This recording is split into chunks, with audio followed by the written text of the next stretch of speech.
क्या नाराजगी है? देखिए, मैं सोचता हूँ कि ये बचकानी जैसी बातें हैं, क्योंकि मंत्री, मैं ये नहीं कह रहा हूँ कि मंत्री सर्वे सर्वा होता है, लेकिन जिस दिन हमने शपथ ली है मंत्री पद की, उस दिन विभाग का एग्जीक्यूटिव हेड होता है मंत्री, उस विभाग की समस्त जिम्मेदारी मंत्री की होती है। उसमें अच्छा होगा तो या तो मुख्यमंत्री या सरकार को श्रेय जाएगा या मंत्री को श्रेय जाएगा। कुछ भी गड़बड़ होगा, चाहे विधानसभा में जवाब देना है, मीडिया के सामने जवाब देना है, जनता के बीच में जवाबदेही है, तो विधायक के रूप में भी, जनप्रतिनिधि के रूप में भी और मंत्री के रूप में वो मंत्री की होती है। मैं पहले भी प्रेस के माध्यम से कह चुका हूं कि मैं आपसे एक सवाल कर रहा हूं कि इस बोर्ड को, निर्माण कल्याण बोर्ड को, आप मीडिया में से कितने लोग जानते थे इससे पहले? आप मुझे, मैं एक सवाल कर रहा हूं, नहीं जानते थे ना? मैं खुद भी नहीं जानता था। मुझे 30 साल मंत्री के रूप में काम करते हो गया। 2005 में उत्तराखंड में सन्निर्माण कल्याण बोर्ड बना, मैं लीडर ऑपोजिशन रहा, लेकिन मैं सन्निर्माण कल्याण बोर्ड को नहीं जानता था। अगर मैं भी उसी तरह जैसे 2005 से बोर्ड चला, अगर उसी तरह काम नहीं करता तो आज इस बोर्ड को कोई जानता नहीं। मैंने दोनों चीज की। बोर्ड में कैसे आमदनी बढ़े, एनएच नहीं दे रहा था, एनएचआई नहीं दे रहा था, रेलवे कभी नहीं पैसा दे रहा था, वन विभाग नहीं दे रहा था, जो बिल्डर्स फ्लैट बना रहे हैं वो नहीं दे रहे थे। हमने कोशिश की। मैंने कहा नहीं कि 2005 से लेकर 16 तक 150 करोड़ रुपया आया 15 सालों में, और मैंने 3 साल में 200 करोड़ से अधिक पैसा इकट्ठा किया श्रमिकों के हित के लिए। जैसे हरीश साहू जी कह रहे थे कि भाई हमने तो खर्च नहीं किया, तो मैं सोचता हूँ ये उपलब्धि थोड़ी है कि खर्च नहीं करना। माना हम भारत सरकार से इधर से उधर से पैसा लाएं और खर्च न करें तो ये उपलब्धि है क्या? उपलब्धि ये है जैसे अभी हम कैंपा में 3000 करोड़ रुपए है तो हम 950 करोड़ खर्च कर रहे थे, ये उपलब्धि है ना। हम कहेंगे ना हमने 3000 करोड़ के बजाय जमा तो कर दिए, लेकिन प्रदेश के हित में हमने पैसा नहीं खर्च किया, तो ये उपलब्धि नहीं है। तो हमने श्रमिकों के लिए, मैं सोचता हूं चाहे दुर्गापाल जी के क्षेत्र में हो, हल्द्वानी में हो, रुद्रपुर हो, अल्मोड़ा हो, पूरे प्रदेश के अंदर हमने शिविरों को लगाया। माननीय विधायकों को मैंने पत्र लिखा, जिला पंचायत के अध्यक्षों को लिखा, ब्लॉक प्रमुखों को लिखा कि आप श्रमिकों का रजिस्ट्रेशन भी कराएं। मनरेगा के द्वारा विभिन्न विभागों में जो मजदूर काम करते हैं उनका रजिस्ट्रेशन कराएं और उनके लिए हमारी उपयोगी योजनाएं हैं। मैंने सभी विधायकों को, सभी जनप्रतिनिधियों को पत्र लिखा, उनको विभाग की योजनाओं का फोल्डर दिया। और मैं कह सकता हूं कि इतनी पारदर्शिता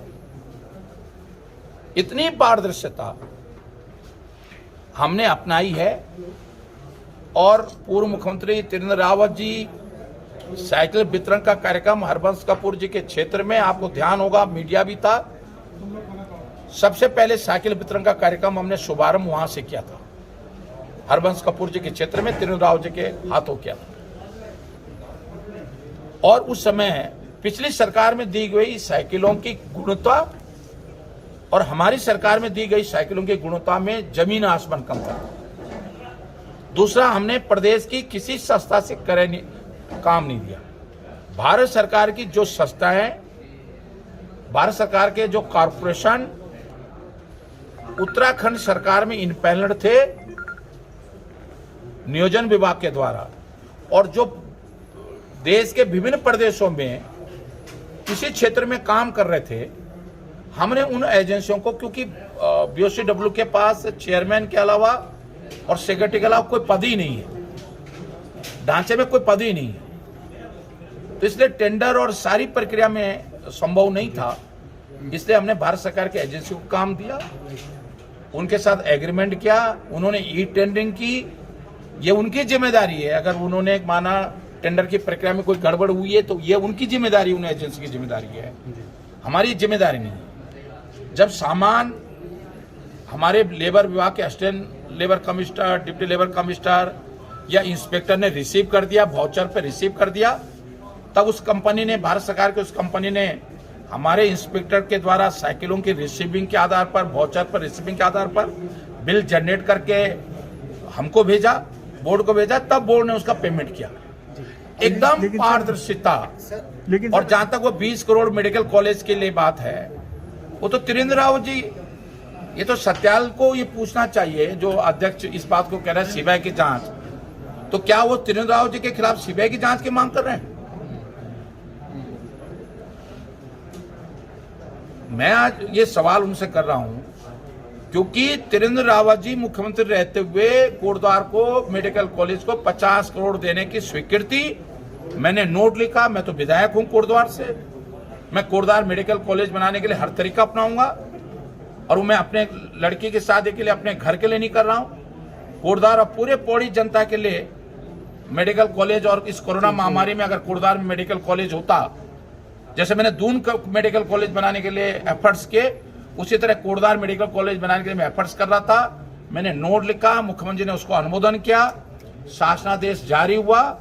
और आज अगर कोई ये सवाल कर रहा है कि वो 50 करोड़ में जो धनराशि बोर्ड से दी गई उसकी सीबीआई की जांच होनी चाहिए, तो मैं क्या उन त्रिवेंद्र राव जी क्या हमारे भाजपा के मुख्यमंत्री नहीं थे क्या? तो उनके खिलाफ क्या सीबीआई की जांच करने की मांग वो कर रहे हैं? देखिए, ये तो जो अपने आप को 40 साल पुराना कार्यकर्ता कह रहा हो और उसको ये समझ नहीं हो कि मैं भाजपा का कार्यकर्ता, भारतीय जनता पार्टी की सरकार ने मुझको दायित्व दिया और मैं भारतीय जनता पार्टी के ही मुख्यमंत्री पे उंगली उठा रहा हूं या मंत्री पे उंगली उठा रहा हूं, तो ये तो मैं सोचता हूं कि उनको सोचना चाहिए। मुझको देखिए, मैं इसलिए इस लड़ाई को या उनसे इस विषय पर कोई ऐसी बात, लेकिन मैं बिल्कुल साफ कह रहा हूं, दुनिया की किसी एजेंसी से, देखिए आज तो हमारी सरकार है, लेकिन कल 10 साल बाद, 20 साल बाद कोई जांच करा ले, कोई, अगर आप सोचो कि अगर आज क्यों कह रहे हो इस बात को कि सीबीआई जांच होनी चाहिए, करा लेते जांच भाई। जो अध्यक्ष 20 अक्टूबर को अध्यक्ष हो गया ना, 20 अक्टूबर अध्यक्ष हो गया, 22 आज कितने महीने हो गए, आज जून आ गया, तो तुमने 6 महीने में क्या किया भाई? क्यों नहीं जांच कराई तुमने? और आप कहो कि मुख्यमंत्री बदल गया इसलिए मैं अब जांच नहीं हो रही है, तो त्रिवेंद्र राव जी जब मुख्यमंत्री थे तब क्यों जांच करा लेते, और हम गलत थे तो मुकदमा दर्ज करते हमारे खिलाफ।